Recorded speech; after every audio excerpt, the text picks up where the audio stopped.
আসসালামু আলাইকুম রহমতুল্লাহি বরকাতুহু। আজ বাংলাদেশ বনাম পাকিস্তানের খেলা। একটা জিনিস আমি বলতে চাচ্ছি, এটা হচ্ছে যে কি ভাই, আমি কোনো দিন খেলা নিয়ে কাউকে কোনো মন্তব্য করতে করি না, তারপরেও আজকে মন্তব্য করতে হলো। এটার লিমিট থাকার দরকার।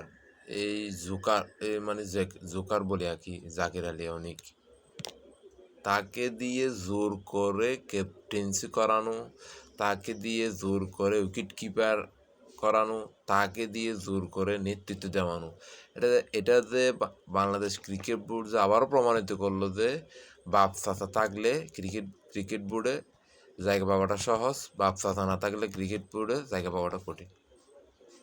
খুব ন্যাক্কারজনক ঘটনা।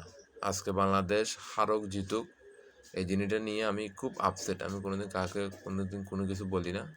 খুব একটা মারাত্মক একটা কাজ করছে আজকে।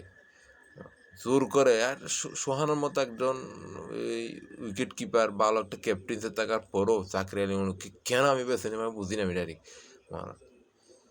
আঞ্চলিক কথা যদি হইতে যাই, একদম গোয়া মারা টিম। শালার ফুত তালাল ভাইয়ের চাকরি করে জোর করে বাদে কি প্রিয় সত্য হইলে হবো নাকি বাদে দুনিয়াদারি গড়লে হবো নাকি বাদে তোমারা এনে খেলা মা বাপ রাবদান নাকি তোমারা বাদ দেরে আজ দিব না ফোনে দিলে ভিডিও না মানে আজ শুধুমাত্র এই খেলায় উদ্যোগ মাথা গরম কি চাকরি গিয়ে শেয়ার চাইলে মতো মাথা করে শালার ফালতব্যে তারা বলে জোর করে ক্যাপ্টেন্সি করা করবো।